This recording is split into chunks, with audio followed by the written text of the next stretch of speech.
Baru-baru ini viral sebuah video yang memperlihatkan kaki seorang bocah yang tersangkut di sela-sela tembok pagar rumah. Meski kakinya tersangkut, bocah tersebut tampak tidak menangis hingga ekspresinya yang begitu santai jadi sorotan warganet. Melansir unggahan akun Instagram @cibinongviral, Senin, tanggal 7 Maret tahun 2022, peristiwa tersebut diketahui terjadi di Kampung Cipayung, Kelurahan Pondok Rajek, Kecamatan Cibinong, Kabupaten Bogor. Terlihat dalam video tersebut, kaki anak laki-laki tersebut tampak terjepit di tembok pagar. Salah seorang warga berinisiatif membantu anak tersebut dengan membongkar tembok menggunakan sebuah palu. Dalam upaya penyelamatan itu, terlihat ekspresi sang bocah yang begitu santai. Ia terpantau begitu tenang sembari meminum es.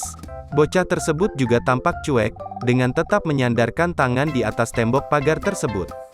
Hal ini membuat sejumlah warganet turut berkomentar.